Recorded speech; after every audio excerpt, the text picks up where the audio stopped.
Hey, Bill here, August 1st, 2:40 p.m. Making progress. I get diverted by Mother occasionally for some chores. Okay, so, you've seen these guys, and ta-da, here is, let me show you, here, I did the bottom sheet. So again, what I do is I measure the top sheet, bring it down 48 inches to there, and then I take the slack space less a quarter inch at the bottom, which kind of didn't work here, but it's a little bit of a gap down there. Put the bottom one on first, and then you can put the top one in. The top one can be a full 48 inches tall. Cut the hole, the rough-in holes. They're a bit off and a bit big, but I can live with that. I'm thinking I put the scarf in. I think it's called a scarf. Glue and screws, so it'll provide a little support for the for this piece of drywall down there under the hole where it's weak. So you glue and screw along here, and it helps support it. I spent the past day studying the rough-in dimensions. Yesterday I went up to this tile store and at the tile store I bought the well, I ordered, should arrive on Monday, I ordered the Schluter Curdy shower stall kit, 32 by 60 inches, 10-inch off-center, 10-inch, see the drain hole there? That's off-center. It's 10 inches away from the wall over there. It's not on the center line. PVC drain system, drain plug and all that. PVC and a stainless steel grate grill. And yeah, so that was $500. So it's on order. Should arrive up in Elmsford, New York. And Monday I'll go get it. So I've been doing various things, but I'm gonna. Also at this place in Elmsford, I got the definitive answer. I also looked at the two different lines of tile that I'm going to probably use, and both of them were either 1/4 inch to 5/16 of an inch thick. One of the techs there told me that assume a 1/2 inch when you add the thin set in the tile and the Curdy membrane. It's like fiberglass cloth. So you have the drywall, thin set fiberglass cloth, thin set again, tile, and that's it. And then we'll grab. So he said assume an inch, or sorry, a 1/2 inch. So you got a 1/2 inch drywall and 1/2 inch over all the tile. So the finished surface is, yes, precisely what American Standards said. If you notice on the shower assembly, you got a 3/4 inch backer board. Shower assembly sits on it. And then if you notice right here, on this, this is called the plaster guard. It protects the delicate mechanism during construction.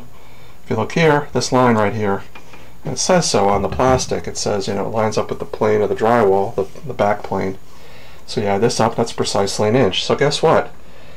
I'm going to leave it the way it was. I was just dreading and worried for a couple days about whether or not this is at the right position in terms of proud of the drywall or not, because if it's too deep, the candle can't get on too.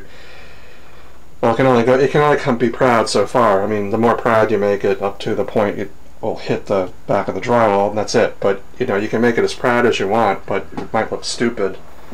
So I agonized and called American Standard, and so finally I think that I'm at the right spot. Right up here, what I did was I moved this guy forward, so he's like a 1/2 inch behind the drywall. And the reason for that is that I want through this hole is probably a bit extra large, at least on the vertical plane, but I can put the drywall up, and we can take this guy in and out and see if he's going to leak. I found that Mother has some butcher string or some that I can use it as wick string for valve packing, and I'm going to use my white joint compound, and I am going to put up the drywall and then sit this guy. Actually, I'm gonna do the joint before I put the drywall up, and then take the drywall and kind of go like this and then in, and bring him up, and then sit him right on the top of the drywall here. and then maybe put like those handy shims, those green plastic shims, maybe put in 1/16 of an inch shim to get it a little bit off. And Chaos agrees with me. Yes, Chaos. And then also before I do that, I gotta, also glue. I've been gluing, and you can see it. I don't know if you can see it. The glue. I've been using the glue on the drywall, so this stuff is really, really on there. I mean, you could, if you need it down on the drywall, you can, but you gotta sit there and you gotta saw down the plane of the surface of the 2x4 and probably sand a great deal to get the glue off the wood. It's doable, but it's kind of like a one-shot deal. You really want to only put it on and that's it. So since it's a learn as I go project, I can spend hours on something a pro would take 3 minutes to do. So he's already done it before and I haven't. So if you notice, I have actually I measure 8-inch centers and do a very quick level line with the level, and then also mark up the centers on the drywall. So I got these grids of pencil marks and screws, and I've read normally you wouldn't really want to do that on a drywall that's going to get painted, because it makes the painters have to put an extra coat of white, which is a lot of money. So what you do is you try not to mark the drywall at all, or very light pencil. But this is all getting covered with tile, so you absolutely don't care. You can put cartoons and messages on it, and it just wouldn't matter. So I think I'm getting pretty close. I think now what I'm going to do is I'm going to put some more white paste on the threads and put the string on it in the threads, packing string, and put that guy in and tighten him up, and then put the shower nozzle on this guy, and then turn the water on downstairs, and then fire him up, shoot him in a bucket, and see if this joint leaks. If he leaks, when the water's running, there's very little pressure on this joint here, but if it leaks, that's no good. These don't, down here, these guys have been tested, they don't leak. This guy is live pressure all the time, and they're fine.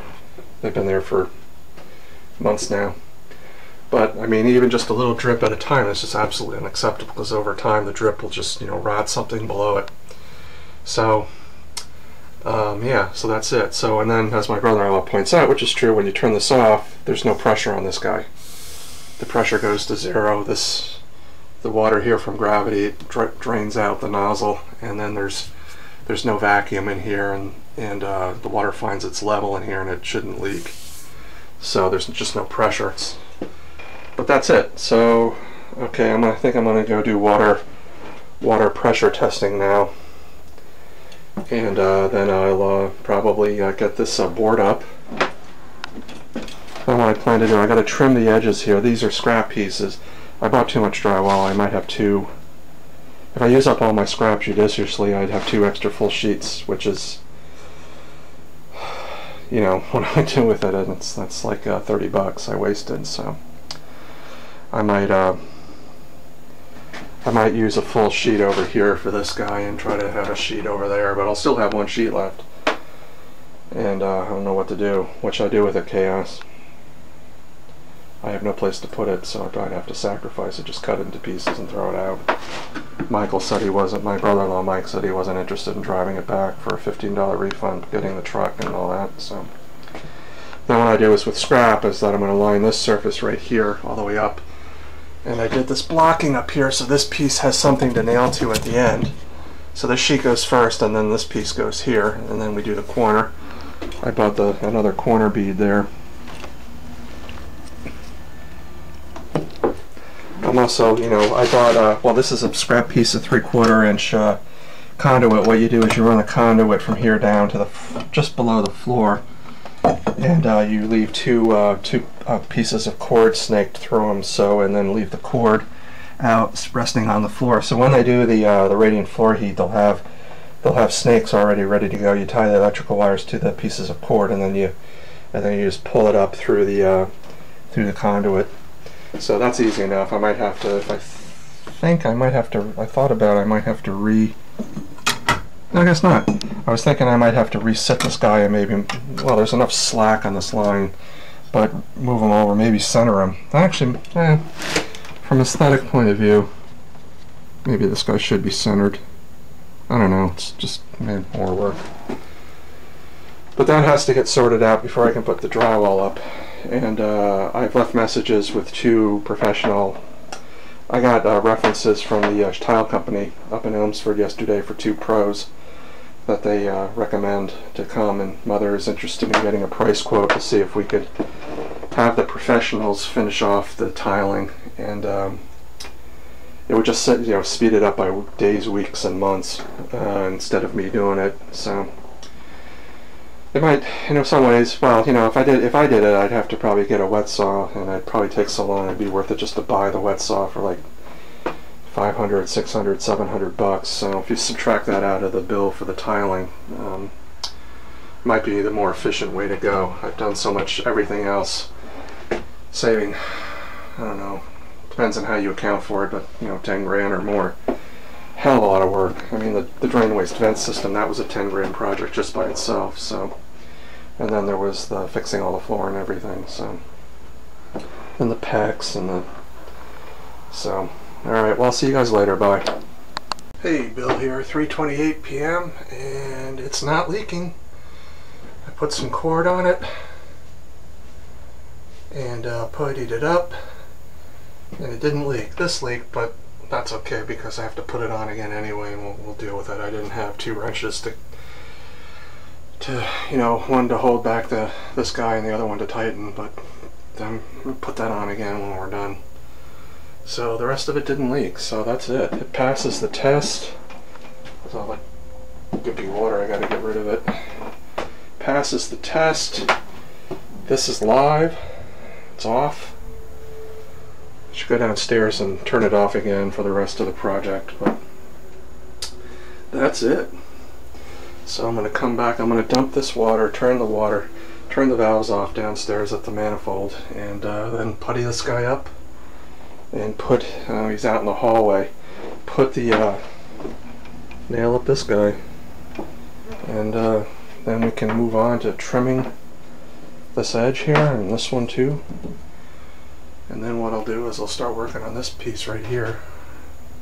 So probably be one of my two remaining full pieces. I'll probably use one of them and cut this weird piece right here. So it's one piece, so there's no seams anywhere except the seam would be right here.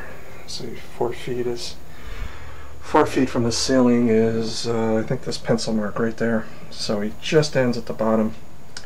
So do that. That's the very last piece right there to the floor. Plenty of scrap to cut from to do that one. So, yeah, so I'll have one sheet. And that kind of makes sense because I ordered a sheet extra in case I screwed up a major cut like one of these two here. And, but managed to keep it within tolerances. So this guy's a 1/4 inch out, where it really should be a 1/2 inch. But that's okay, because as long as it's more shallow, if it sticks out too much, then you have a problem. If it's shallow, that's okay. It'll be enough for the screws to reach and for the mounting plate to fit over it. So that's okay. So I'll see you later. Okay, 5:21, and it's up. There it is. But now I'm going to do this piece from the bottom of the electrical box up.